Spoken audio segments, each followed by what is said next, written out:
أعوذ بالله من الشيطان الرجيم. بسم الله الرحمن الرحيم. الحمد لله رب العالمين. الحمد لله الذي هو الأول والآخر والظاهر والباطن، وله الملك وله الحمد، يحيي ويميت ويميت ويحيي، وهو حي لا يموت، بيده الخير وهو على كل شيء قدير.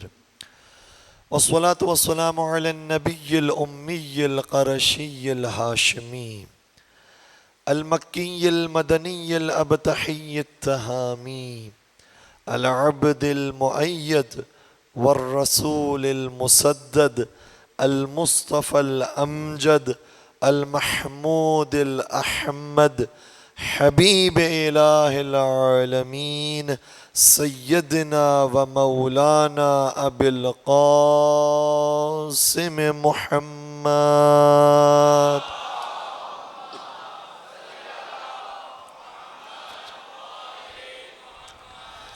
وعلى أهل بيته الطيبين الطاهرين المعصومين المظلومين الذين أذهب الله عنهم الرجس وطهرهم تطهيرا.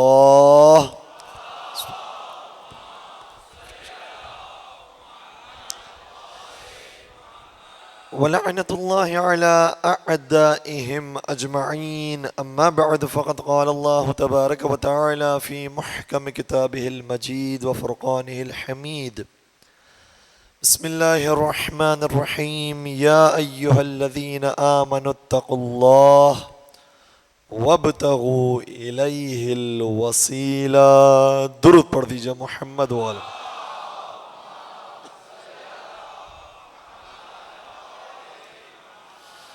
اعزائے گرامی قدر، عنایات معصومین پر ہماری گفتگو جاری ساری ہے، اور ہماری کوشش یہ تھی کہ اس موضوع کو بہت خوبصورت انداز میں ہم آگے بڑھائیں، لیکن ہر سال کی طرح اس سال بھی کچھ ایسے فتنہ پرور لوگ ہیں جو نہیں چاہتے ہیں کہ پیغام مکتب اہل بیت کو ممبروں سے آ کر بیان کیا جائے. کوئی نہ کوئی چیز ایسی اہل بیت کے بارے میں یا دشمنان اہل بیت کے بارے میں بول کر چلے جاتے ہیں کہ پھر اس کی وضاحت کرنا ضروری ہو جاتا ہے کہ کہیں ایسا نہ ہو کہ غلط فکر ہمارے بچوں میں منتقل ہو. ایک دو دن پہلے ایسی ویڈیو، ایسی کلپ ہمارے سامنے آئی اور بہت زیادہ میں نے سنا کہ وائرل ہوئی ہے اور بہت سارے لوگوں تک پہنچی ہے. اور پھر مسئلہ یہ ہوتا ہے کہ اگر کوئی دوسرے کہنے والے ہوں تو انسان کو اتنا غم نہیں ہوتا ہے کہ دوسروں کی بات ہم کون سنتے ہیں، اور دوسروں کی بات دوسرے اگر سننے والے ہیں ان کے پاس ان کے دلائل ہیں تو وہ پیش کریں. لیکن کبھی کبھار کوئی ہمارے لبادے میں آ کر ہمارے عقائد کو خراب کرنے کی کوشش کرے تو پھر دفاع کرنا ذمہ داری بن جاتا ہے. میں بہت احتیاط کے ساتھ اور آپ تمام کے بیدار ذہنوں کو حاضر رکھتے ہوئے چند باتیں اشارتاً پیش کرنا چاہ رہا ہوں کہ کسی نے کسی کے بارے میں، اچھا کچھ لوگ ایسے ہوتے ہیں کہ جن کا نام نہ بھی لیا جائے نا تو پورا تعارف ہو جاتا ہے کہ بات کس کی ہو رہی ہے. تو کسی نے کسی کے لیے یہ لکھا اور کسی نے کسی کے لیے کہا کہ اگر وہ امام حسین کے زمانے میں زندہ ہوتا تو امام حسین اس کا ساتھ دیتے اور اسے حق مانتے. یعنی جو معیار حق ہے، جو خود حق ہے، جس کے پیچھے حق ہے، وہ کسی کے پیچھے جائے گا. اور پھر اتنے دھڑلے سے بات کرنے کے بعد اس کو سمجھا رہے ہیں، اس کو بیان کر رہے ہیں، مختلف روایتوں کا حوالہ دے رہے ہیں.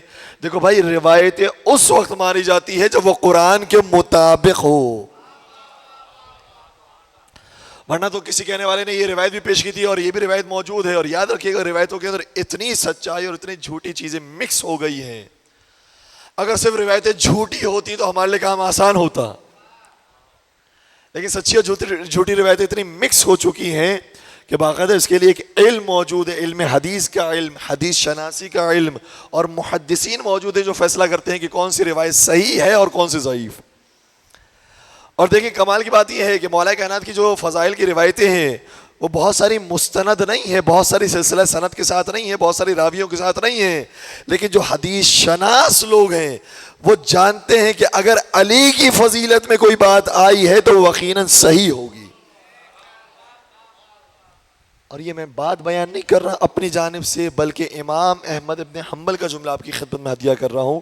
وہ یہ فرماتے ہیں کہ ما رویہ لأحد من اصحاب محمد من الفضائل الصحہ ما رویہ لعلی بن ابی طالب.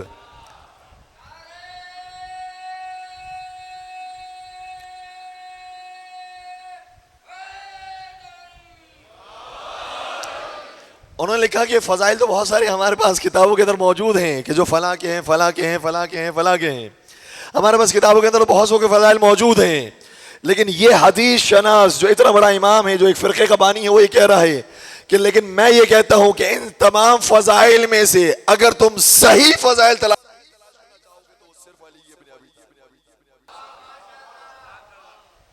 صرف علی ابن ابی طالب کے وہ ہیں کہ جو صحیح فضائل. اور کسی نے کیا خوب کہا تھا کہ گواہ مدینے کی گلی گلی ہے، گواہ مدینے کی گلی گلی ہے، جدھر بھی دیکھو علی علی.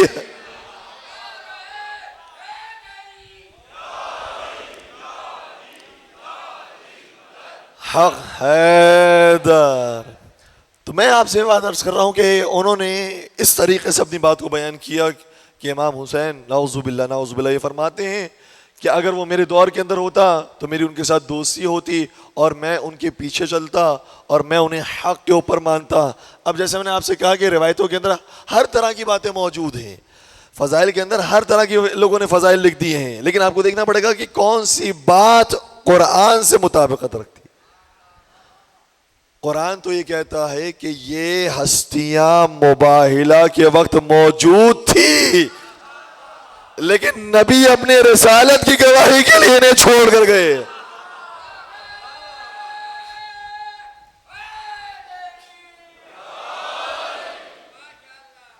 کیسے ممکن ہو سکتا ہے کہ مولا حسین کے جو گواہ بن کر گئے ہیں، جو حقیقت میں صدیق بن کر گئے ہیں، جو حقیقت میں جھوٹوں کے اوپر لعنت بھیجنے کے لیے گئے ہیں، وہ کسی کی پیروی کریں، وہ کسی کے نقش قدم پر چلیں؟ تو روایتیں مختلف انداز سے موجود ہوتی ہیں. اسی طریقے سے کچھ عرصہ پہلے ایک روایت بڑی مشہور ہوئی تھی اور اس کو بھی بہت سارے علماء کرام نے جواب دیا، اور جواب دینا چاہیے کہ یہ روایت بھی امام حسین کے بارے میں کسی نے گھڑ لی کہ امام حسین علیہ السلام نعوذ باللہ عمر سعد کے سامنے آئے یا شمر کے سامنے آئے اور انہوں نے کہا کہ میری بہت زیادہ قربانیاں ہو چکی ہیں، میرے بچے قربان ہو گئے، میرے انصار قربان ہو گئے، اب مجھے ایک گھوٹ کوئی پانی پلا دو اور میں یزید کی نعوذ باللہ من ذالک، میں یزید کی بیعت کرنے کے لیے تیار ہوں. تو گھڑنے والوں نے تو ہر طرح کی باتیں گھڑی ہوئی ہیں. سمجھنا کیسے ہوگا؟ توجہ رکھیے گا، سمجھنا کیسے ہوگا؟ وہ حسین جو مدینہ سے لے کر کربلا تک یزید کی بیعت کا انکار کر رہے ہیں، کربلا میں روز عاشور اپنے اکبر کو بھیج دیا، اپنے قاسم کو بھیج دیا، اپنے اونا محمد کو بھیج دیا، اپنے حبیب، اپنے مسلم، اپنے بریر، اپنے تمام اصحاب اور انصار کو بھیج دیا. ساری قربانیاں دینے کے بعد آخری موقع پر وہ حسین جو اب تک بیعت کا انکار کر رہے تھے اب بیعت کے لیے راضی ہو جائیں گے؟ سمجھ میں آنے والی بات ہے. نعوذ باللہ. تو روایتوں میں تو ساری باتیں کہ ہر طرح کی قسم کی باتیں گھڑی گئی ہیں. یہ تو حدیث شناس کو سمجھنا پڑے گا کہ کون سی بات قرآن کے مطابق ہے، کون سی بات تاریخ کے مطابق ہے اور کون سی بات ممکن ہے. تو انہوں نے یہ بات بیان کر دی اور مجھے نہیں معلوم کہ اس شخصیت سے انہیں اتنی محبت کیوں ہے. مجھے نہیں لگتا کہ آپ تک یہ کلپ پہنچی یا نہیں پہنچی، مجھے نہیں معلوم کہ آپ تک یہ بات پہنچی یا نہیں پہنچی. جن تک پہنچی ہے وہ جواب سمجھ جائیں گے، جن تک نہیں پہنچی وہ انشاءاللہ بعد میں دیکھیں گے. اگر پہنچ گئی تو میرے یہ ویڈیو آپ تک پہنچ جائے گی اور یہ ویڈیو میں جواب بھی موجود ہوگا.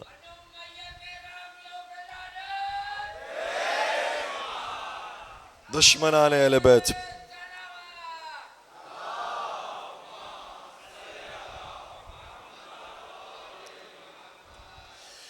تو انہوں نے یہ بیان کیا کہ ان کے اندر، اب توجہ رکھیے گا، میں بہت خلاصتاً بیان کر رہا ہوں، بہت نازک موضوع ہے، بہت احتیاط کے ساتھ بیان کر رہا ہوں. انہوں نے بیان کیا کہ ان صاحب کے اندر بہت سی نیکیاں تھیں اور ہمیں ان کی اچھائیوں کو تلاش کرنا چاہیے, ہمیں ان کی نیکیوں کو دیکھنا چاہیے کہ انہیں کس کی صحبت ملی ہے, کس کے ساتھ رشتہ داری موجود تھی, کتنے عرصے تک وہ ان کے ساتھ تھے. تو جو خوبیاں ہیں وہ بیان کرنی چاہیے. دیکھیں آپ کو یہ بات بہت بظاہر بہت اچھی لگے گی, اور یاد رکھیے گا کہ یہی دین اسلام بھی ہے کہ کوئی کتنا ہی برا انسان ہو آپ اس کے اندر سے اچھائیاں تلاش کریں. یہ ہمارا بھی عقیدہ ہے, لیکن آدھی بات نہ کریں. جب بات آدھی اور ناقص بیان کی جاتی ہے تو پھر مشکلات پیدا ہوتی ہیں. کوئی بھی انسان ہو کتنی برائیاں اس کے اندر پائی جاتی ہیں. حضرت عیسیٰ علیہ السلام کا واقعہ موجود ہے کہ حواریوں کے ساتھ تھے, ایک نجس جانور کو, کتے کو دیکھا کہ وہ مرا وہ موجود ہے.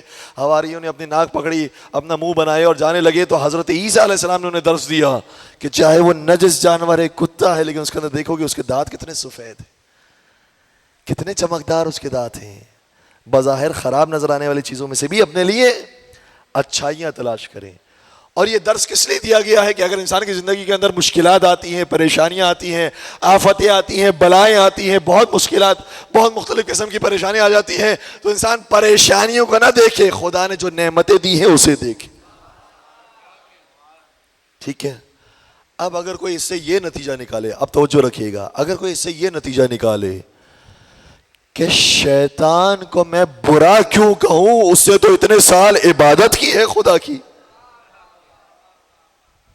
شیطان کے اندر سے بھی کوئی نیکیاں نکالے اور کہے کہ اس سے تو اتنے سجدے کیے تھے, اتنے سال وہ عبادت گزار رہا تھا, اتنا بڑا نمازی تھا, اور وہ ملائکہ کا صحابی بھی تھا. بات پہنچ رہی ہے تو گھبرا تو نہیں رہے ہیں, بات پہنچ رہی ہے. میں جتنے الفاظ کو آپ کے ذہنوں کو قریب کرنے کے لیے سما کر سکتا تھا میں نے کر دی ہے. ٹھیک ہے. اور پھر یہاں تک کہ ملائکہ کے صحبت اختیار کرتے کرتے وہ معلم الملائکہ بن گیا, اتنا بڑا درجہ حاصل ہو گیا. ہم کہیں سبحان اللہ, شیطان کا کیا کہنا. یہ ہمارے بچوں کے لیے بڑا رول ماڈل ہے. ہمارے بچوں کو چاہیے کہ شیطان جیسی عبادتیں کریں, کیونکہ عبادت تو اس سے سیکھنی چاہیے. اتنا سجدہ گزار ہے, اتنی عبادت کرنے والا, اتنی نمازیں پڑھنے والا ہے. ہمارے بچوں کو چاہیے کہ اگر نمازیں سیکھنی ہو, عبادت سیکھنی ہو, تو شیطان کو اپنا رول ماڈل بنائے. بنائے گا کوئی؟ بھائی جتنے بھی اس کی نیکیاں رہی ہوں, آخر میں اگر اس نے حکم خدا کی مخالفت کر دی تو لعنتی ہو گیا.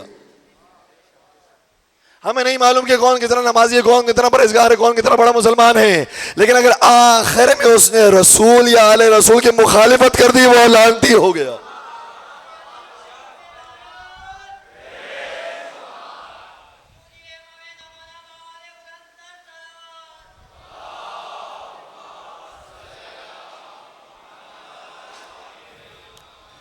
اور قرآن کریم کے اندر بہت ساری مثالیں موجود ہیں. میں جلدی آپ کی خدمت مثالیں پیش کر رہا ہوں. برسیس عابد کی مثال قرآن میں موجود ہے.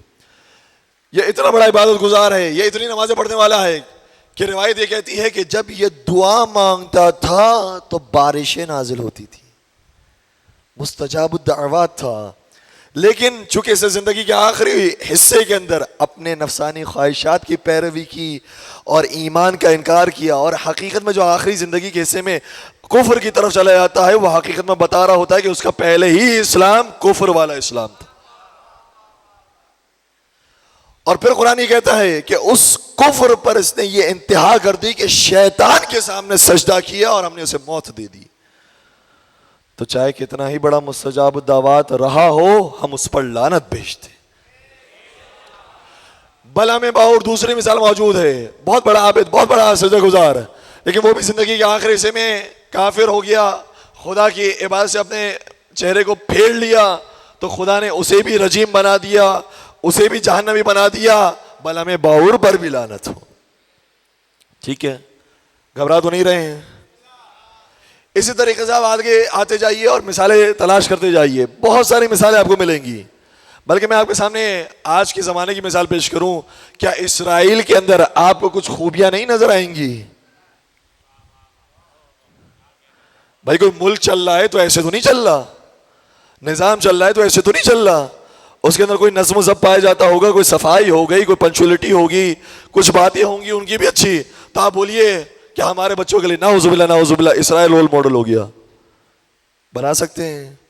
آپ یہ کہیں کہ نہیں اس کے اندر بھی تو اچھائیوں کو بیان کرنا چاہیے, ہمیں تو اچھائیاں دیکھنی ہیں. ارے بھائی جس کی ذات ہی خراب ہے, اور اگر آپ نے اسے اپنے بچوں کے لیے رول ماڈل بنا دیا تو اس کا مطلب یہ ہے کہ وہ صرف اچھائیوں کے پیچھے پھر نہیں جائیں گے، وہ پوری شخصیت کو فالو کریں گے. اور پھر آگے آ جائیے، ہمارے سامنے ایک بہترین مثال موجود ہے کہ ساری زندگی جس نے نمازیں پڑھی ہوں، عبادتیں کی ہوں، سجدے کی ہوں، سب کچھ کیا ہو، یہاں تک کہ وہ عبادتوں کی معراج پر پہنچ گیا ہو، زہاد کے اندر، عباد کے اندر اس کا شمار ہوتا ہو، لیکن زندگی کے آخری حصے میں وہ ابن ملجم بن کر قاتل مولا علی بنا ہے تو اس پر لعنت. اور جب ہم نے کسی ٹی وی چینل پر اس پر لعنت بھیجی تھی تو کسی کو برا لگا تھا، اور بہت برا لگا تھا. اور ہم نے باقاعدہ بیان کیا تھا، چونکہ 19 رمضان کی مناسبت تھی، تو ہم نے کہا تھا کہ آج کے رات کے اعمال میں سے یہ کہ 100 مرتبہ یہ کہا جائے اللہم لعن قتلۃ امیر المومنین علیہ السلام، خدا مولا علی کے قاتلوں پر لعنت بھیجے. تو انہوں نے کہا کہ رک جائیے، ہم لعنت وانت کی بات نہیں کرتے، ہم تو پیار بانٹنے والے لوگ ہیں. تو اب جواب سنیے گا، ہم بھی پیار بانٹنے والے لوگ ہیں، ہم کون سا فساد پھیلانے والے لوگ ہیں، لیکن ہم ایسا پیار بانٹتے ہیں جیسا قرآن نے سکھایا ہے، جو خدا نے سکھایا ہے، رسول نے سکھایا ہے، ہم ویسا پیار بانٹنے والے لوگ ہیں. قرآن یہ کہتا ہے اگر بسم اللہ پڑھنا ہو تو اس سے پہلے اعوذ باللہ من الشیطان الرجیم پڑھا. ہمیں قرآن سکھا رہا ہے. اور وہ مسلمان جو سبھی جاتے ہیں حج پر اور جاتے ہیں طواف کعبہ انجام دیتے ہیں، تو ایک عمارت وہ ہے کہ جس کو جھکتے ہیں، جس کا طواف کرتے ہیں، ایک دوسری عمارت وہ ہے کہ جس کو کنکر بھی مارتے ہیں.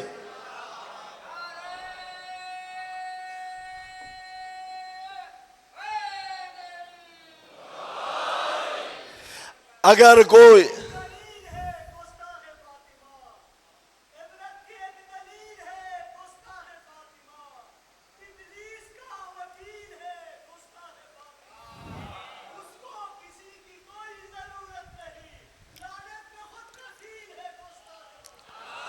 کیا بات ہے، سبحان اللہ سبحان اللہ. اب مجھ سے بھی ایک شعر سنتے جائیے. کسی نے کیا خوب کہا کہ پوچھو یزید سے تیرا راج کہاں ہے، پوچھو یزید سے تیرا راج کہاں ہے، وہ خون سے آلود تیرا تاج کہاں ہے. زندہ ہے حسین ابن علی، زندہ ہے، لعنت کے سوا ذکر تیرا آج کہاں ہے. زندہ باد زندہ باد زندہ باد، مرد آباد مرد آباد مرد آباد مرد آباد. یا علی یا علی یا علی مدد حق حیدر. اللہم صلی علی محمد وآل محمد وعجل فرجهم. تو سمجھ رہے ہیں، اسی طریقے سے کچھ لوگوں نے پوری زندگی گزاری ہے اس طریقے سے، لیکن آخر میں اگر انہوں نے ایسا کام کر دیا ہے کہ جس کے بعد ان کی ساری زندگی برباد ہو گئی، تو قرآن یہ کہہ رہا ہے کہ ان کے اوپر لعنت بھیجو، قرآن یہ کہہ رہا ہے کہ ان سے تبرہ کرو، قرآن یہ کہہ رہا ہے کہ ان کو کنکر مارو، قرآن یہ کہہ رہا ہے کہ ان سے پرہیز کرو، قرآن یہ کہہ رہا ہے کہ ان سے برات کا اظہار کرو. تو ہم پھر میٹھی میٹھی باتیں نہیں کریں گے، اتنے ہی میٹھے بنیں گے جتنا قرآن کہہ رہا ہے. قرآن نے سورہ کافرون بھی موجود ہے تو سورہ منافقون بھی موجود ہے. اور مزے کی بات یہ ہے کہ جب سورہ کافرون آیا ہے تو چھوٹا آیا ہے، کیونکہ کافر جلدی پہچان میں آ جاتے ہیں. منافقین کی جب پہچان بیان کرنے کے وقت آیا تو کافرون سے بڑا سورہ آیا.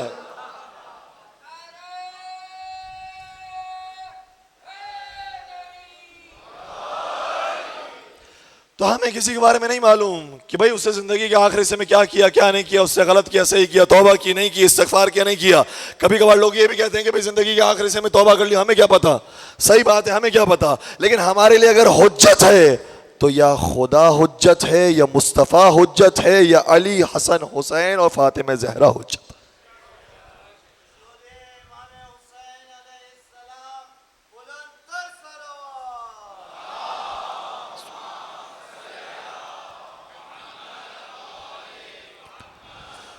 تو جب سیدہ کائنات نے یہ فرما دیا، مجھے تو نہیں معلوم کسی کے باطن کا، مجھے تو نہیں معلوم اس کی آخرت کا، لیکن سیدہ کائنات کے کس کی زبانی میرے پاس سند موجود ہے کہ انہوں نے فرمایا ہے کہ مجھ پر اتنے ظلم ڈھائے گئے، مجھ پر اتنے مصائب ڈھائے گئے کہ سیدہ کائنات جیسی شخصیت کہ جنہوں نے یطعمون الطعام علی حبہ مسکینا و یتیما و اسیرا، نہ دشمن دیکھا نہ دوست دیکھا، سب کو کھانا کھلایا ہے اور پورے گھر نے کھانا کھلایا ہے، اتنا دینے والی، اتنا بانٹنے والی، اتنی کریم خاتون، لیکن ان کے اوپر اتنا ظلم ڈھایا گیا کہ وہ باقاعدہ جملہ شاہ فرماتی ہیں واللہ لأدعون علیک فی کل صلاۃ اصلیھا، خدا کی قسم میں اپنی ہر نماز میں تمہارے لیے بد دعا کروں گی۔ بات ختم ہو گئی، ہمارے لیے سند کافی ہے۔ اور پھر ہمارے بعد میں آنے والے اماموں نے بھی جب بیان کیا تو ہمیشہ بیان کیا، زیارت عاشورہ کا جملہ یہ ہے کہ اللہم لعن اول ظالم ظلم حق محمد وآل محمد وآخر تابع لہ علی ذالک، اے پروردگار محمد و آل محمد پر جس نے سب سے پہلے ظلم کیا تھا اس پر بھی لعنت نازل فرما، اور جس نے آخر میں ظلم کیا تھا اس پر بھی لعنت نازل فرما۔ تو ہمارے لیے تو معاملہ بہت کلیئر ہے، سرکار امام حسن امام حسین نے بہت معاملہ کلیئر کر دیا ہے، پنجتن پاک نے معاملہ کلیئر کر دیا ہے۔ اب نہیں معلوم کہ آپ کس کی محبت ہمارے دلوں کے اندر ڈالنا چاہتے ہیں، کس کی محبت زبردستی لانا چاہتے ہیں، کیوں آپ اس طرح کے افکار کو رائج کرنا چاہتے ہیں، آپ کس ایجنڈا پر کام کر رہے ہیں۔ اور پھر ہمارے بچوں کے ذہن اس طریقے سے خراب ہوتے ہیں اور کہتے ہیں کہ مولانا کیا ایسی روایت بھی موجود ہے؟ بھائی روایت وہ مانی جاتی ہے جو قرآن کے مطابق ہو، اس لیے اپنی فکر کو آپ ہمیشہ صحیح رکھیے۔ اور اسی کے ساتھ ساتھ ایک اور سوال بھی آج کل بہت زیادہ پیش کیا جاتا ہے، یہ بھی میں نے دیکھا کہ بہت زیادہ وائرل ہو چکا ہے۔ وہ یہ کہتے ہیں کہ جب آپ جاتے ہیں کربلا محلہ تو آپ کا دعویٰ یہ ہے کہ کربلا محلہ میں جو جا کر دفن ہو کر آ جاتا ہے، مولا امام حسین علیہ السلام کے جوار کے اندر جو دفن ہو کر آ جاتا ہے، خدا اس کے سارے گناہ معاف کر دیتا ہے۔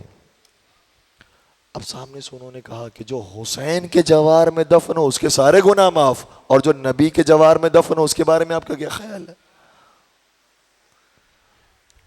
بات پہنچ رہی ہے؟ کس طریقے سے شبہات کو لایا جا رہا ہے، کس طریقے سے سوالات کیے جاتے ہیں، اور ہمارے جوانوں کو بہت زیادہ الرٹ ہونا چاہیے۔ آج کل وہ سادے سادے جوابات نہیں ہیں، سیدھی سیدھی باتیں نہیں ہیں، آپ کو بہت توجہ کے ساتھ، تھوڑی محنت کے ساتھ، ریسرچ کے ساتھ، اسٹڈی کے بعد آپ کو جواب دینا پڑے گا۔ تو ہم یہ کہتے ہیں اور پورے بانگ درا یہ کہتے ہیں کہ جس طریقے سے حسین کے پہلو میں دفن ہونے سے گناہ معاف ہوتے ہیں، اسی طریقے سے ان کے نانا نبی کے پہلو میں دفن ہونے سے بھی گناہ معاف ہو جاتے۔ گھبرا تو نہیں رہے؟ لیکن بشرطہا و شروطہا، اور اس کی پہلی شرط یہ ہے کہ جس طریقے سے حسین کے جوار میں دفن ہونے والے اپنی زمین اور اپنی قبر میں دفن ہوتے ہیں، جو نبی کے پہلو میں اپنی خریدی ہوئی زمین میں دفن ہوا ہو اس کے سارے گناہ معاف۔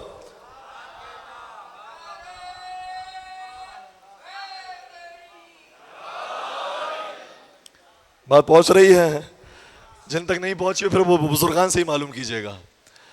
اور دوسری شرط کیا ہے؟ دوسری شرط یہ ہے، توجہ رکھیے گا، مولا امام حسین علیہ السلام کے پہلو میں جو دفن ہو جائے اس کے گناہ معاف ہو جاتے ہیں۔ میں آپ سے سوال پیش کروں، ہماری عقیدہ ضرور ہے کہ جو بھی دفن ہو اس کے گناہ معاف ہو جاتے ہیں، لیکن یہ سب کے لیے نہیں ہے۔ پہلی شرط یہ ہے کہ وہ حسین کو امام مانتا ہو پھر دفن ہو، ورنہ تو امام حسین ہی کے پہلو میں، مجھے معاف کیجئے گا بات کو سمجھانے کی صرف عرض کر رہا ہوں، عمر سعد نے اپنے لشکر کے نجس سپاہیوں کے لاشیں بھی دفنائے تھے، ان کے گناہ میں معاف ہو گئے؟ کیا خیال ہے؟ ان کی بھی تو وہیں پر ہی ہے۔ اور روایت یہ کہتی ہے باقاعدہ عمر سعد جب دفنا کر گیا تھا تو یہ کہہ کر گیا تھا کہ ان کے لاشوں کو نہ دفنانا اور ان کے لاشوں کو پامال کرنا، رون دینا، ان کا نام و نشان ختم کر دینا۔ خدا کو بھی کیا عجیب منظور تھا کہ جن کے لاشوں کو دفنایا تھا ان کا نام و نشان مٹا دیا، اور جس کو نہیں دفنایا تھا اس کا روزہ آباد کر دیا۔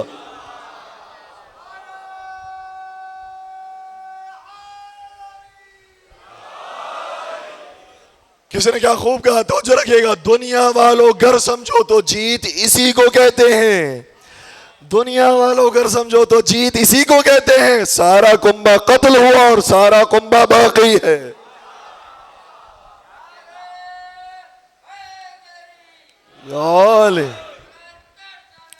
اللہم صلی علی محمد۔ تو ایسا نہیں ہے کہ جو بھی پہلو میں آ کر دفن ہو جائے اس کی شفاعت ہو جائے گی، جو بھی پہلو میں آ کر دفن ہو جائے اس کے گناہ معاف ہو جائیں گے. بھائی اس کے اندر یہ بھی شرط ہے کہ وہ ان کو مانتا تو ہو، وہ ان کو اپنا امام تو مانتا ہو، وہ ان کو اپنا شفیع تو مانتا ہو، وہ ان کو شافع محشر تو مانتا ہو، پھر وہ آ کر دفن ہوگا تو پھر اس کے اعمال کے اندر جو کوتاہیاں رہ گئی ہوں گی وہ انشاءاللہ معاف ہو جائیں گی. یہی شرط ہے رسول کے قریب دفن ہونے والوں کے لیے. پہلے وہ رسول کا رسول مانتے ہو پھر دفن ہو جائے تو ان کی بھی شفاعت ہو جائے گی.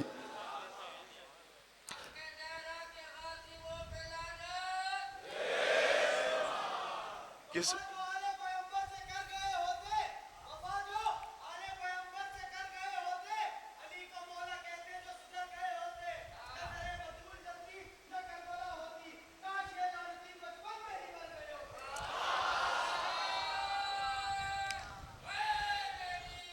یا علی یا علی. تو یہ شرائط ہیں کہ جس کا خیال رکھنا ضروری ہے. اور کسی نے کیا خوب کہا تھا، اب آپ نے اشعار پر سنا ہے تو ایک اور شعر سن لیجئے اور بہت خاموشی سے انشاءاللہ یہ بات پہنچ جائے گی سبھی تک.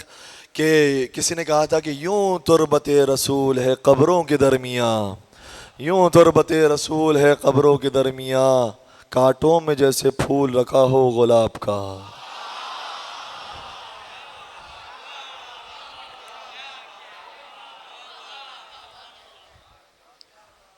اور آپ عمر سعد کے لشکر کو بھی ذہن میں تصور کرتے ہوئے یہ کہہ سکتے ہیں کہ یوں تربت حسین ہے قبروں کے درمیان،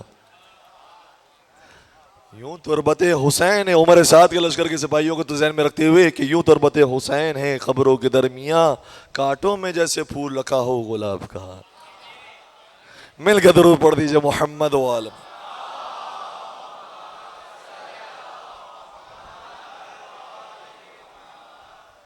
تو ہمیں اپنے بچوں کو اب بہت زیادہ الرٹ ہو کر توجہ دے کر ان کی تھوڑی سی تربیت تعلیم کا اہتمام کرنا پڑے گا.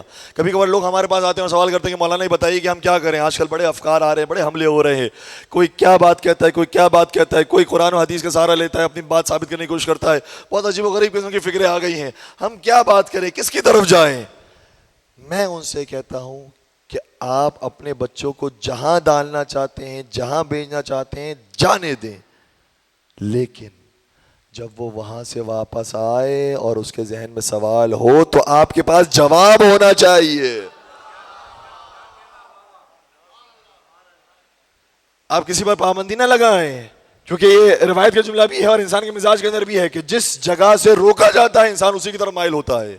اور اگر اس کی سب سے بڑی بہترین دلیل دیکھنی ہو تو دلیل یہ ہے کہ ظالم حکمرانوں نے اہل بیت سے دور کرنے کی لوگوں کو کوشش کی. آج اگر نام باقی ہے تو یا علی کا ہے یا حسین کا.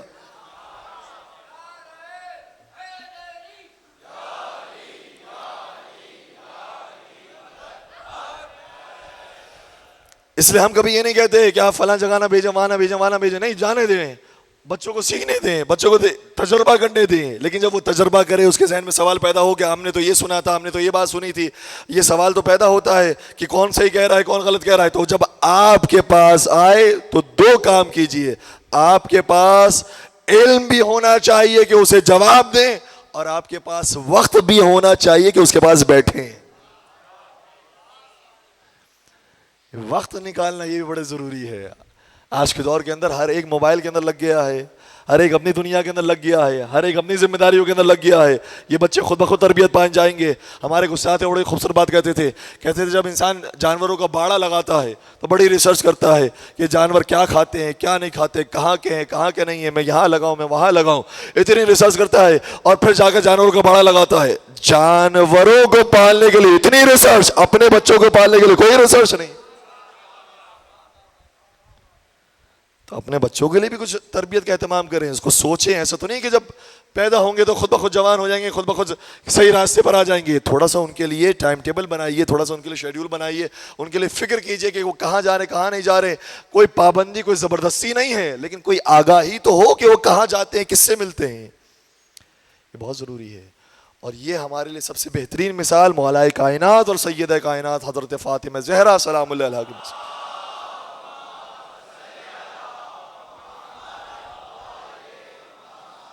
ہم عام طور پر سنتے رہتے ہیں کہ انہوں نے اپنے بچوں کی تربیت بہت بہترین کی.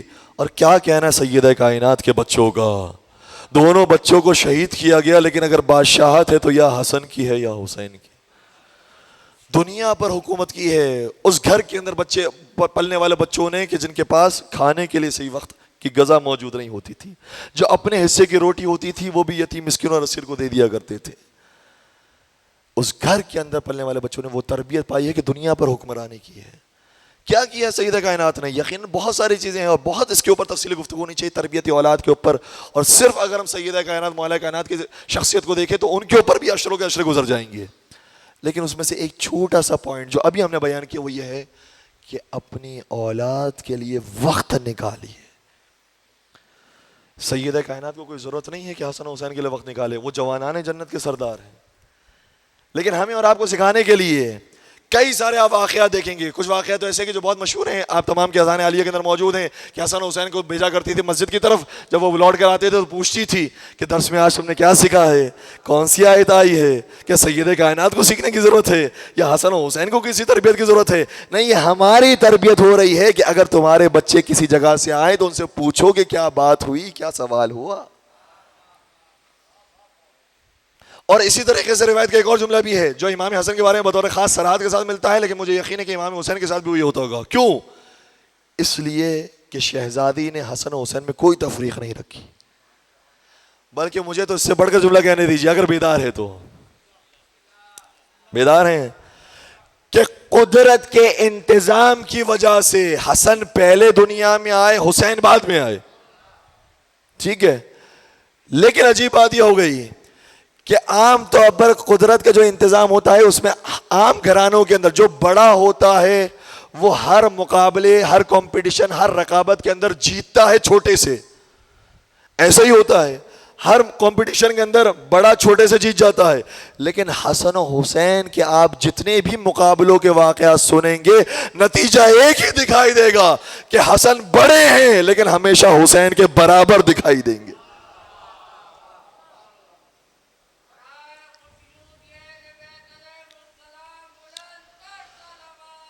اللہ،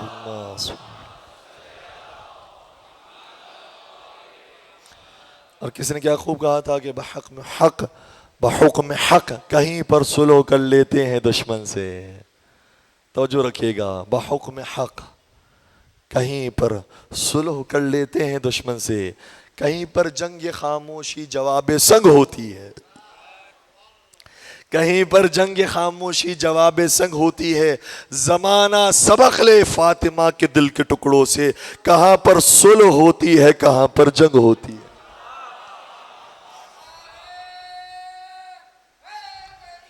یا علی، تو ویسے تو دونوں شہزادوں کے بارے میں مجھے یہ یقین ہے کہ یہ واقعہ پیش آیا ہوگا، لیکن روایت کے اندر امام حسن کے نام کے ساتھ یہ واقعہ موجود ہے کہ بی بی نے وقت نکالا ہے اپنے بچے کے لیے، اور امام حسن اس طریقے سے کہ جیسے ہر ماں مامتا کے ساتھ اپنے بچے کو سینے سے لگاتی ہے، کبھی فضا میں اچھالتی ہے، پھر سینے سے لگاتی ہے، پھر اچھالتی ہے، اسی کیفیت کے ساتھ سیدہ کائنات، روایت کا جملہ یہ ہے کہ حسن مجتبیٰ کو ہاتھوں سے پکڑا اور فضا میں اچھالا، پھر سینے سے لگایا اور کچھ اشعار کہنا شروع کیا، کہتی جا رہی تھی اشب اباک یا حسن وخلع عن الحق الرسن وعبد الہا ذا المنن ولا توالی ذا الاحن۔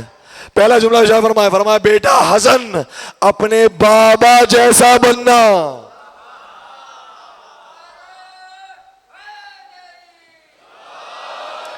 جو یہ کہتے ہیں نا کہ حسن مجتبیٰ نبی جیسے تھے، حسین علی جیسے تھے، دوبارہ میں دوہرا دوں، ذہن میں رکھیے گا جملے کو، حسن مجتبیٰ نبی جیسے تھے، حسین علی جیسے تھے، ان کا مزاج سلو کا مزاج تھا، ان کا مزاج نعوذ باللہ جنگ کا مزاج تھا۔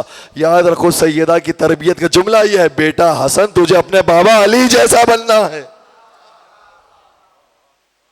بیٹا علی جیسا بننا۔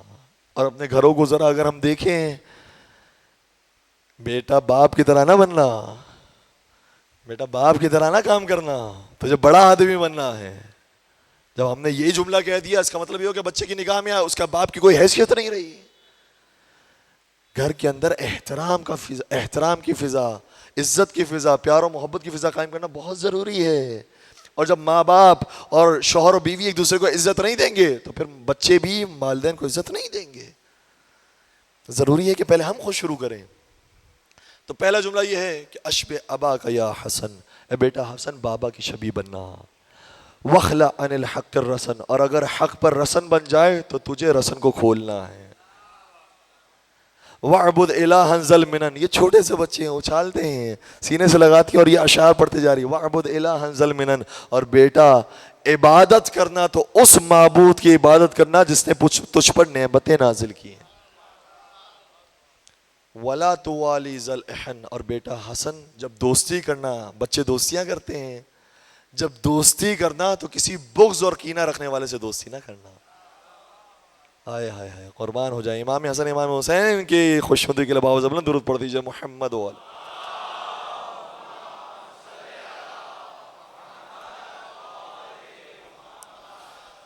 تو وقت نکالنا سب سے پہلے ذمہ داری ہے. دوسری ذمہ داری، آج چونکہ موضوع نکلا ہے تربیت اولاد کے سلسلے میں آپ کی خدمت بیان کر رہا ہوں، اور یہ میں محسوس کر رہا ہوں کہ ہمارے گھر کے اندر ہمارے گھر کے اوپر توجہ نہیں ہے، باقی دنیا کے اوپر ہماری توجہ ہے. ہمیں کمنٹ بھی دینا ہے، ہمیں لائک بھی کرنا ہے، ہمیں ویڈیو بھی دیکھنی ہے، ہمیں شیئر بھی کرنا ہے. دنیا سے تو کنیکٹ ہو کر رہنا ہے، اپنے بچوں سے ڈسکنیکٹ ہو جانا ہے. سب سے پہلے بچوں کے ساتھ کنیکشن قائم کرنا ہے. نبی اکرم داخل ہوئے اور یہ کئی مرتبہ واقعات ملے، مختلف واقعات آپ کو ملیں گے کمپٹیشن کے، اور کروائے کرتے تھے کیونکہ بچوں کے اندر انرجی ریلیز کرنا بہت ضروری ہے. اور یہ ہماری تربیت کے لیے ہے کہ ہمارے جب بچے پیدا ہوں تو اس عمر کے اندر جو چھوٹی نوجوانی کی عمر ہوتی ہے اس میں بچوں کی انرجی ریلیز کرنے کے لیے کمپٹیشن ہونا چاہیے. سرکار امام حسن سرکار امام حسین ان کے درمیان کئی مرتبہ کمپٹیشن ہوا، لیکن عجیب بات یہ کمپٹیشن کوئی بھی ہو نتیجہ ایک ہی آتا ہے. چاہے حسن ہو یا حسین ہو، دونوں ہی ہمیشہ کامیاب ہوتے ہیں. یہ عجیب بات ہے. تو ایک مرتبہ سرکار داخل ہوئے اور حکم دیا کہ اے شہزادو آج ذرا آپس میں کشتی لڑو. اور دونوں کے اندر کشتی ہوئی اور دونوں نے طاقت کا مظاہرہ کیا. دونوں بچے ہیں، سرکار کو حکم آ گیا، حکم کی تعمیل کی، دونوں ہی کام کر رہے ہیں. لیکن جب سیدہ کائنات داخل ہوئی، یہ دیکھنے کے لیے منظر کو کیا دیکھا کہ بابا رسول خدا حسن کی سائیڈ لے رہے ہیں اور کہہ رہے ہیں کہ اے حسن حسین کو پچھاڑو، اے حسن حسین کو گراؤ، اے حسن حسین کو دباؤ.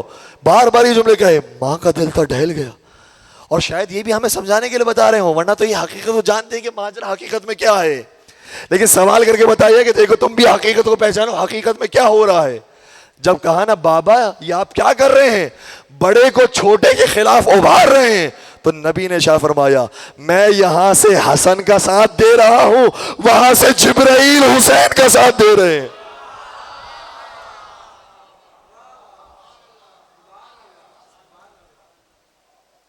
مل کر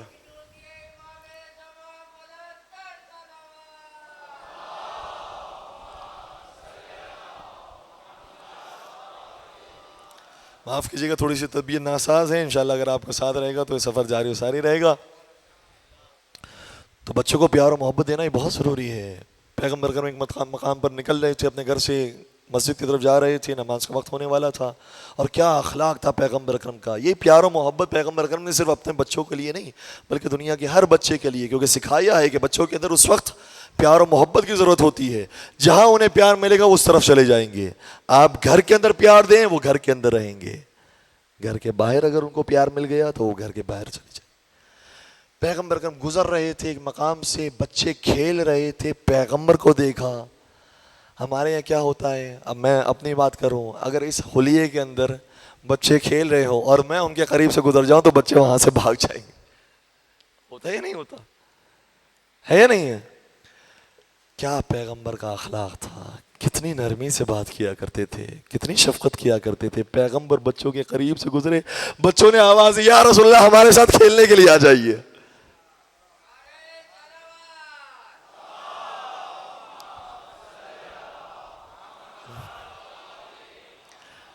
آجائے ہمارے ساتھ کھیلنے کے لیے آ جائیے. اور پیغمبر کا اخلاق یہ ہے کہ بچوں کے ساتھ کھیلنے کے لیے چلے گئے.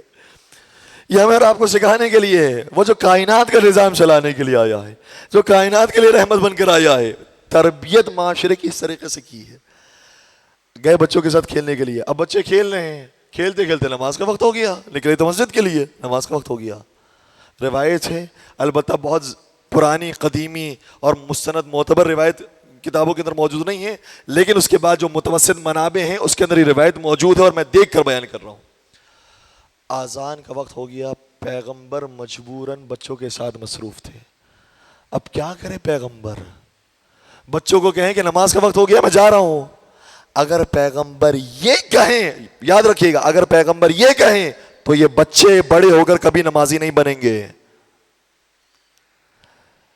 اگر پیغمبر یہ کہیں کہ نماز کا وقت ہو گیا ہے، اب میں نہیں کہہ سکتا میں جا رہا ہوں، تو یہ بچے بڑے ہو کر نمازی نہیں بولیں گے۔ یہ تو کھیل کے اندر رکاوٹ بن جاتی ہے، نماز سے بزن ہو جائیں گے۔ انہیں بڑے ہو کر نمازی بنانا ہے۔ کیسے بنایا جائے؟ پیار و محبت سے ان سے جدا ہونا ہے۔ یہاں تک کہ بلال اذان دینے کے بعد پیغمبر کی خدمت میں آئے، کہنے لگے یا رسول اللہ نمازی انتظار کر رہے ہیں، آپ تشریف کیوں نہیں لاتے؟ کہا میں بچوں کے ساتھ مصروف ہوں اور بچوں سے مجھے جدا ہونا ہے۔ مجھے جدا کرنے کے لیے صرف ایک چیز ذہن میں آئی ہے کہ جاؤ ذرا گھر میں دیکھو کوئی بچوں کے کام کی چیز موجود ہے، کوئی بچوں کے مطلب کی چیز موجود ہے۔ جناب بلال گئے، پیغمبر کے گھر کو، بیت الشرف کو دیکھا اور بچوں کے کام کی کوئی چیز نہیں مل رہی۔ ظاہر سی بات ہے کہ پیغمبر جو کچھ ہوتا تھا دے دیا کرتے تھے، کچھ نہ ملا۔ گھر سے اخروٹ کے دانے لے کر آ گئے اور اخروٹ کے دانے لا کر پیغمبر کو کہا یا رسول اللہ آپ کے گھر سے یہ اخروٹ ملا ہے، یہ لے لیجئے۔ پیغمبر نے اخروٹ لیے اور پھر بچوں کو مخاطب کر کہا اے بچوں، اپنے دوست کو کتنے اخروٹ کے عوض بیچو گے؟ کتنے اخروٹ کے عوض اپنے اس دوست کو بیچو گے؟ کہا یا رسول اللہ سارے اخروٹ دے دیجیے، آپ چلے جائیے۔ پیغمبر جانے لگے، آخری جملہ روایت کا، پیغمبر جانے لگے لیکن یہ کہنے لگے وہ میرا بھائی یوسف تھا جو مصر کے بازار کے اندر کچھ کوڑیوں کے عوض بک گیا تھا، اور یہ اس کا بھائی مصطفیٰ ہے جو بچوں کے سامنے کچھ اخروٹ کے عوض بک گیا۔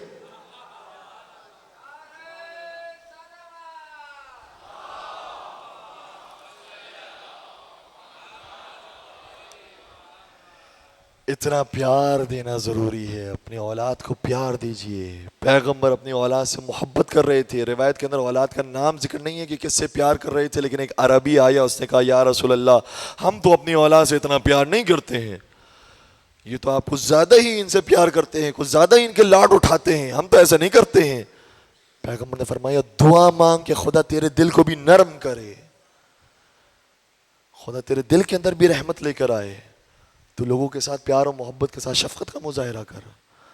یہ کوئی اچھی بات نہیں کہ انسان بڑے کالر ہو کر یہ کہے کہ ہم تو اپنے بچوں کے نیاز نہیں اٹھاتے ہیں، ہم تو اپنے بچوں کو پیار نہیں کرتے ہیں، کوئی اچھی بات نہیں ہے۔ اہل بیت نے یہ سکھایا ہے کہ اہل بیت بچوں سے شدید محبت کا اظہار کرو، بلکہ حتیٰ یہ بھی سکھایا ہے کہ جب محبت کا اظہار کرو تو کس سے سب سے زیادہ محبت کرو؟ کہ جو تمہارے گھر کے اندر جو سب سے چھوٹا ہو اسے سب سے زیادہ محبت کرو۔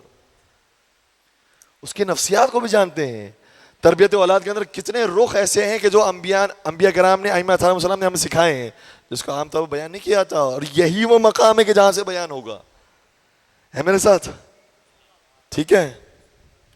روایت کا ترجمہ یہ ہے کہ اگر تم ایک بوسہ اور ایک مرتبہ چومتے ہو اپنے بچے کو تو خدا تمہارے لیے ایک حسنہ لکھتا ہے، نیکی لکھتا ہے۔ یہ عبادت ہے جو گھر کے اندر موجود ہے۔ ہمیں گھر کی عبادت تو نہیں چاہیے، باہر آ کر مسجد کی عبادت چاہیے۔ یہ گھر کے اندر عبادتیں ہیں، والدین کے قدم چومنا یہ عبادت ہے، سارے گھر کے اندر ثواب موجود ہے۔ اور پھر روایت کا جملہ یہ ہے کہ اگر کوئی شخص باہر جاتا ہے اور تحفہ گھر والوں کو لے کر آتا ہے، خدا نے اس کے لیے بہت سے حسنات رکھے ہوئے ہیں۔ اور پھر حتیٰ یہ بھی بیان کیا گیا ہے کہ اگر کوئی شخص تحفہ لے کر آتا ہے اور گھر کے اندر بیٹیاں بھی ہیں بیٹے بھی ہیں تو کس کو پہلے تحفہ دے؟ اتنی باریک بینی کا خیال رکھا گیا ہے۔ کہاں ہم دور چلے گئے ہیں کہ کس کو پہلے تحفہ دو؟ کہ اگر بیٹے بیٹیاں دونوں موجود ہوں تو بیٹی کو پہلے تحفہ دو، چاہے بیٹی بڑی ہی کیوں نہ ہو تب بھی اسے پہلے تحفہ دو، لڑکا چھوٹا ہی کیوں نہ ہو بیٹی کو پہلے تحفہ دو۔ کیوں؟ اب دیکھیں یہاں پر نفسیات ہے۔ عورتوں کی، خواتین کی، بچیوں کی مزاج کے اندر یہ ہوتا ہے، بابا کو دیکھتے ہیں تو کہتے ہیں کہ بابا پہلے مجھے، پہلے مجھ سے محبت، چاہے وہ تحفے کے اندر کچھ نہ ہو، اس سے بیٹی کو مطلب نہیں ہے، لیکن لڑکا بڑا ہوشیار ہوتا ہے. لڑکے کا مطلب نہیں کہ پہلے ملا ہے بعد میں ملا, دیا کیا ہے یہ مطلب ہے. بابا لے کر کے آئے میرے لیے, وہ تھوڑا سا ٹیکنیکل ہوتا ہے کہ دیا کیا گیا ہے. وہ تم نے دے دیا, پہلے ان کو دے دیا, ان کو دے دیا, وہ فرق نہیں پڑتا. آیا میرے پاس ہے, میرے پاس کیا آیا. تو اتنی باریک بینی کا نفسیات کا خیال رکھا گیا ہے, کہا کہ اگر کوئی تحفہ لے کر آؤ تو پہلے بیٹی کو دو, پھر بیٹے کو دو. پھر اسی طریقے سے یہ بھی نفسیات کا خیال رکھا گیا ہے کہ اگر سارے گھر کے اندر بیٹیاں ہوں, سارے بیٹے ہوں, تو پھر پہلے کس کو دو. کہا پھر ان میں جو سب سے چھوٹا ہو اسے سب سے پہلے دو. اس کے اندر عقل نہیں ہے, بس وہ اپنے نفسیات کے اندر, اپنے جذبات کے اندر سمجھتا ہے بابا کو مجھ سے محبت ہے اس لیے میرے پاس سب سے پہلے لے کر آ گئے. لیکن بڑا جانتا ہے کیا لے کر آئے ہیں, اس لیے بڑے کے اندر سمجھ موجود ہے. تو یہ تربیت کے پہلو ہیں کہ جس کے اوپر ہماری توجہ ہونی چاہیے. پیار اور محبت کے ساتھ اگر ہم اپنی اولاد کو ٹریٹ کریں گے تو خود بخود اولاد ہمارے پاس آئے گی, پھر یہ کہیں اور جانے کی بات نہیں کرے گی. ایک اور درود پڑھ دیجیے, محمد و عالم.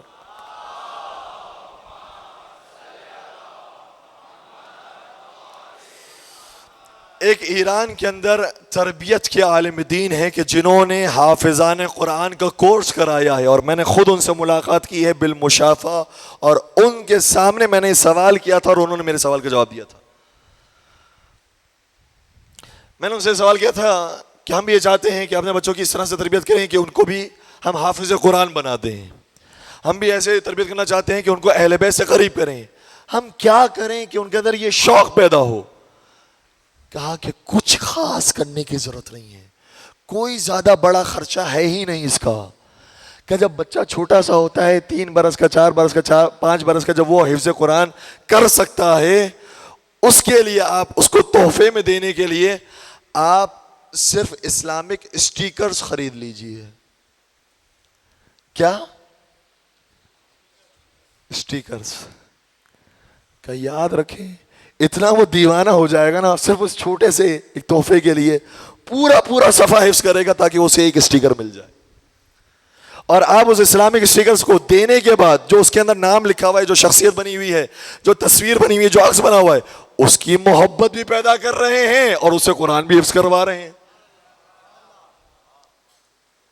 کیا یہ میری صرف زبانی بات نہیں ہے, میں نے اپنی اولاد کے لیے کام کیا ہے, جس کے بعد میری اولاد حافظ قرآن بنی ہے. اور میں نے اس کے لیے ایسے ایسے انعامات رکھے, چھوٹے چھوٹے سے انعامات ہوتے تھے, وہ اسی میں خوش ہو جاتا تھا. اور میں نے اس کے لیے انعام رکھا کہ اگر تو پورا سپارہ حفظ کرے گا تو یہ پورا اسٹیکر کا جو پتا ہے یہ میں پورا پتا تجھے دے دوں گا. اتنے چھوٹے چھوٹے سے تحفے. ایک بچہ ہے, اس کو تحفے اچھے لگتے ہیں, اس لیے انہیں چھوٹے چھوٹے تحفوں کی وجہ سے وہ پورا حافظ قرآن بن گیا. جب اس کا ذہن پختہ ہو جائے گا, سمجھ جائے گا کہ دنیا میں جو مجھے تحفے ملے تھے تو بہت حقیر, بہت بیکار, بہت پس تحفے تھے, اس حفظ قرآن کے بعد جو مجھے آخرت میں تحفہ ملنے والا ہے وہ بہت عظیم.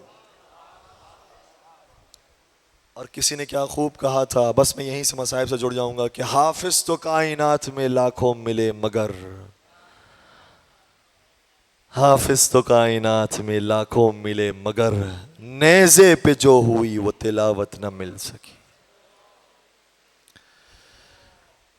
بس اس محافظ قرآن سے بھی اپنے بچوں کو قریب کریں, پیار و محبت سے مجلسوں کے اندر لے کر آئیں, پیار و محبت سے عزا خانوں کے اندر لے کر آئیں. یہ بہت بابرکت محفلیں ہیں, یہ بہت بابرکت جگہ ہیں, یہ بہت بابرکت زمین ہے. جس زمین کا میں نے ذکر کیا, خاک کربلا کوئی معمولی زمین نہیں ہے. کاظمین کے حرم کے پہلو میں جناب فرحاد مرزا کی قبر موجود ہے. بہت بڑے عالم دین تھے, اپنے زمانے کے وزیر بھی تھے. کہتے جب میں ایک سفر پر تھا تو سفر میں کشتی کے دوران, جنہوں نے کشتیوں کا سفر کیا ہے وہ اس بات کو محسوس کریں گے کہ اچانک رات کی تاریکی میں بڑا شدید منجدار آیا اور موجیں اچھل اچھل کر ہمارے سامنے آ رہی تھی, اور ہمیں محسوس ہوا کہ ہماری کشتی اب پلٹ جائے گی اور ہم ڈوب جائیں گے. کہتے کوئی آسرا نہیں تھا. اور پھر انہوں نے تقریباً الفاظ یہ لکھے ہیں کہ کشتی کی حالت کیا تھی. کہتے ہیں کہ عالی سافل شد و صافی عالی. کہہ رہے تھے کہ کشتی کا جو نیچے کا حصہ تھا وہ الٹا ہو رہا تھا, اوپر جا رہا تھا, اور جو اوپر کا حصہ تھا وہ نیچے آ رہا تھا. ایسی حالت ہو گئی, بس ہم ڈوبنے والے تھے. سب نے کلمے پڑھ لی ہے, ہم نے کہا اب تو موت پکی ہے, کوئی بچانے والا, کوئی امداد دینے والا نہیں ہے. کہتے ہیں اچانک میرے ذہن میں آیا کہ میرے پاس مہر کربلا موجود ہے. میرے پاس خاک شفا موجود ہے، اور کہتے ہیں میں نے خاک شفا کے کچھ دانے الگ کیے، اور الگ کرنے کے بعد میں نے وہ سمندر میں ڈالے، تو جیسے ہی ڈالے سمندر کو آرام آ گیا۔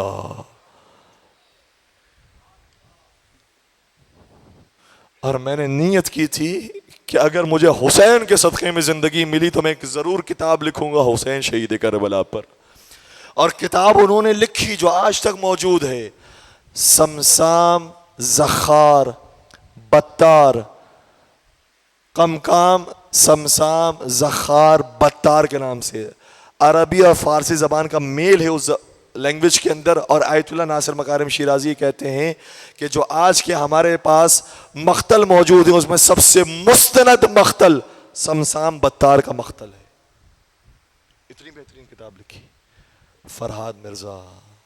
اے خاک کربلا کی اہمیت بتانے والے، تجھ پر بھی ہمارا سلام ہو۔ لیکن جس خاک کو، جن ہستیوں کی وجہ سے یہ شفا ملی ہے اور برکت ملی ہے، ان اجزات پاک پر بھی ہمارا سلام ہو۔ چھٹے امام زیارت وارثہ میں فرماتے ہیں، اے شہدائے کربلا طبتم وطابت الارض التي فيها دفنتم۔ اے شہدائے کربلا صرف تم پاک نہیں ہو بلکہ تم جس زمین میں گئے ہو تمہارے صدقے میں وہ زمین بھی پاک ہو گئی، ساری زمین ہی پاک ہو گئی ہے۔ اللہ اکبر ہے۔ پروردگار ہم سب کو کربلا معلیٰ کی زیارت نصیب فرمائیں۔ پروردگار ہمارے سجدوں کو خاک شفا پر کرنا نصیب فرما۔ بس عزیزوں، ہر جگہ پر تقریباً کسی بھی عزا خانے میں چلے جائیے، رسم یہ ہے کہ آج ایک بی بی کے 2 لال پر ماتم کیا جاتا، اور یہ بی بی اتنی غریب ہے۔ کسی عالم کے ذہن میں ایک مرتبہ سوال پیدا ہوا تھا، مجھے نہیں معلوم کہ مولا حسین زیادہ غریب تھے یا بی بی زینب کبریٰ زیادہ غریب تھے۔ بعض چیزوں کا مقایسہ بنتا تو نہیں ہے، لیکن کبھی کبھار ذہن میں خیال آ جاتا ہے کس کے اوپر مصیبتیں زیادہ آئی، کون زیادہ بافضیلت ہے، ذہن میں عجیب و غریب خیالات آ جاتے ہیں۔ ایک مرتبہ ذہن میں آیا دونوں مصیبتوں کا پہاڑ اٹھانے والے ہیں، وہ شہید کربلا ہے، وہ سب سے زیادہ مصیبتیں برداشت کرنے والے، اور یہ بی بی ام المصائب ہے۔ مصیبتیں کس پر آئی ہیں خدا مجھے بتا دے کہ میں اس پر زیادہ رہوں، میں اس کا زیادہ ماتم کروں، میں اس کو زیادہ یاد کروں۔ اچانک ذہن میں یہ الہام ہوا، یہ کوئی فیصلہ نہیں ہے، ہر ایک کے ذوق کی بات ہے، ہر ایک کے اپنے ایک سلیقے کی بات ہے۔ اچانک ذہن کے اندر الہام ہوا، کہنے لگے کہ جو مصیبتیں حسین نے برداشت کی ان مصیبتوں میں زینب شریک تھی، ان مصیبتوں میں بی بی شریک تھی، لیکن جو مصیبتیں بی بی نے برداشت کی اس میں حسین موجود نہیں تھا۔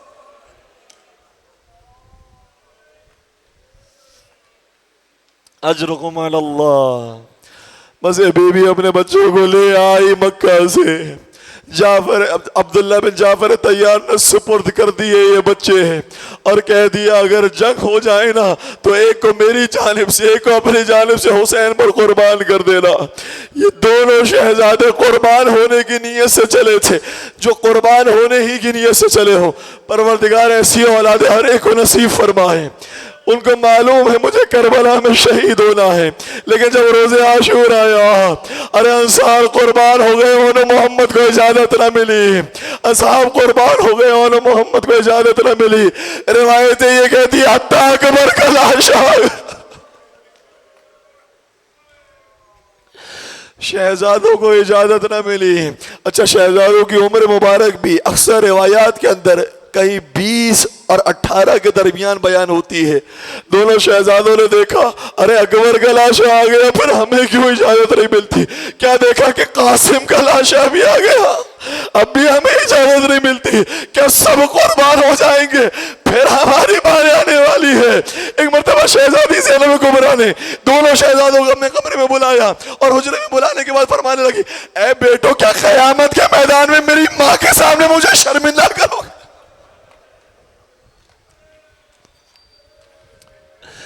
عزاداروں، میری آواز ساتھ نہیں دے رہی، لیکن آپ کی آوازیں بلند ہونی چاہیے کیونکہ بی بی فرصت لینے کے لیے آئی ہوں گی۔ اور امام صادق بیان کرتے ہیں کہ ایسے ہی جد مظلوم پر رویا کرو جیسے ایک بوڑھی ماں اپنے جوان کی لاشے پر. اجرکم علی اللہ. خدا سبھی کی ان رولوں کو قبول فرمائے. عزادارو یہ دونوں شہزادے ہیں اپنی مادر گرامی کے پاس آ گئے. ماموں چاہنے اجازت نہیں دیتے. اگر آپ اجازت دلوا دیں ہم جانے کے لیے تیار ہیں. ایسا شوق شہادت موجود تھا, ہم جانے کے لیے تیار ہیں. بس ایک مرتبہ بی بی نے اپنے بھائی کو خیمے میں بلایا اور ارباب ممبر یہ کہتے ہیں کہ جب بھائی کو بلایا تو ایک جملہ کہا, اے بھیا تو کب سے یہ کہتا تھا کہ کب تیری بہن تجھ سے کچھ مانگے گی اور تو اس کی حاجت پوری کرے گا. آج زینب تجھ سے کچھ مانگنے کے لیے آئی ہے. مولا نے بھی دل کھول کر کہا ہوگا ہاں مانگو بہن مانگو, مجھ سے کیا مانگنا ہے کہ مجھے اپنے بچوں کو قربان کرنے کی اجازت دے دو.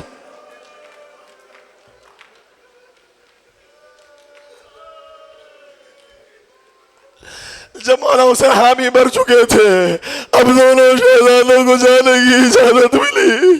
کسی شاعر نے کیا خوب کہا ہے کہ ایک حیدر کرار کا نواسا ہے, ایک ہے جعفر طیار کا پوتا ہے. یہ دونوں شہزادے چلے بڑے جاہ جلال کے ساتھ. اس کی منظر کشی سے انداز میں کرتا ہے, کہتا ہے کہ زینب کے لال رن کی فضاؤں پر چھا گئے, زینب کے لال رن کی فضاؤں پر چھا گئے. کچھ پل میں لشکروں کے قدم لڑکھڑا گئے, کچھ پل میں لشکروں کے قدم لڑکھڑا گئے. گھبرا کے شمر نے عمر سعد سے کہا حیدر کے ساتھ کیا جعفر طیار آ گئے.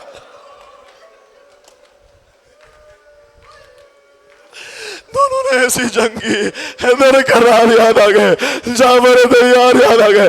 فوجیں لفیظ علماء کہہ کر مانگنے لگی لیکن یہ بھوکے بچے یہ پیاسے بچے کب تک لڑتے ہیں. بالآخر آواز دی ماموں جان مدد کو آئی ہے. ایک طرف سے عباس چلے, دوسری طرف سے مولا حسین چلے. دونوں کی لاشوں کو اٹھایا, لاشوں کو اٹھانے کے بعد خیمے میں لے کر آئے. لیکن وہ بی بی جو ہر لاشے کا استقبال کرتی تھی اب وہ بی بی دکھائی نہیں دیتی.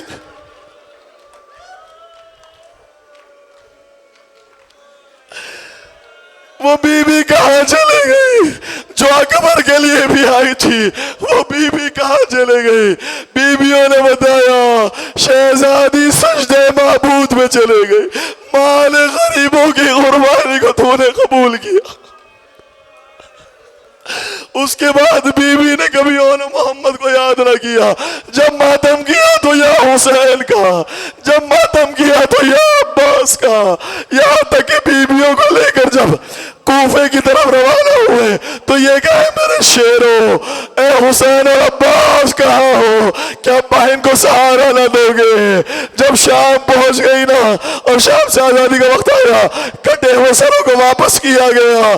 جب دو چھوٹے چھوٹے سے سر آئے کوئی استقبال کے لیے نہ اٹھا. لانے والی نے کہا کیا ان کی ماں مر چکی ہے, کہا نہیں ماں تو زندہ ہے لیکن اپنے حسین کا ماتم کرے یا اپنے عباس کا ماتم کرے. تھوڑا سا رکیے گا پھر ہم سہارا دیں گے اس بی بی کے لال کا کہ جس سے صرف حسین اور عباس کو یاد کیا ہے.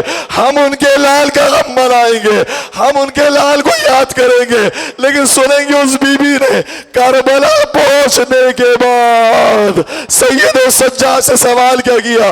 یہ نہیں پوچھا کہ میرے اون محمد کی قبر تو نے کہاں بنائی ہے, یہ پوچھا میرے حسین کی قبر کا.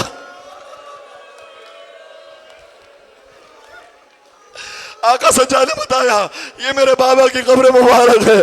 بی بی آئی اور روایت کہتی میں دیکھ کر پیش کر رہا ہوں جیسے کہا نا کہ یہ قبر مبارک ہے, اپنے آپ کو بی بی نے ان سے گرا دیا اور ایسے قبر حسین پر پہنچی جیسے مولا حسین اکبر کے لاشے پر پہنچی.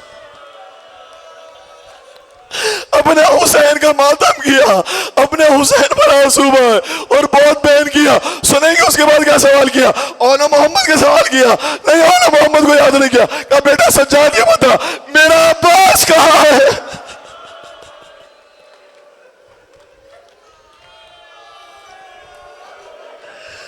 چچا نہر فرات کے قریب ہے, بی بی غازی عباس کی قبر مبارک پر وہاں ماتم کیا. لیکن سنیں گے کب بی بی کو اپنے بچے یاد آ گئے, جب مدینہ پہنچی, اپنے گھر کے اندر داخل ہوئی، ان کمروں کو دیکھا جو آل محمد کے کمرے تھے، ان کپڑوں کو دیکھا جو آل محمد پہنا کرتے تھے، ان بستروں کو دیکھا جس پر آل محمد سویا کرتے تھے۔ ایک مرتبہ بے اختیار کہا یا آل محمد تیری ماں تم سے راضی ہو گئی۔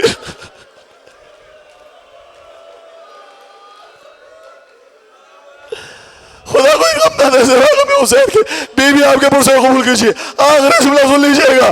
حجرے سے عبداللہ بن جعفر تیار باہر ہے، کہا کہ تیرا میرے بچوں سے تعلق کیا ہے؟ اے بی بی تو ہے کون؟ تیرا میرے بچوں سے تعلق کیا ہے؟ زینب کبریٰ کا کلیجہ پھٹ گیا، دنیا نے مجھے نہ پہچانا نہ پہچانا، اے عبداللہ تو نے بھی مجھے نہ پہچانا۔ ہاں کیسے پہچانتا؟ جب مدینہ سے چلی تھی تو آل محمد کے ساتھ چلی تھی، حسین اور عباس کے ساتھ چلی تھی، شیروں کے ساتھ چلی تھی، جب واپس آئی ہوں تو لٹ کر آ گئی، جب چلی تھی تو سیاہ بال تھے، جب لوٹ کر آئی ہوں تو بالوں میں چاندی اتر آئی، جب چلی تھی تو کمر سیدھی تھی، جب آئی ہوں تو کمر جھک گئی ہے۔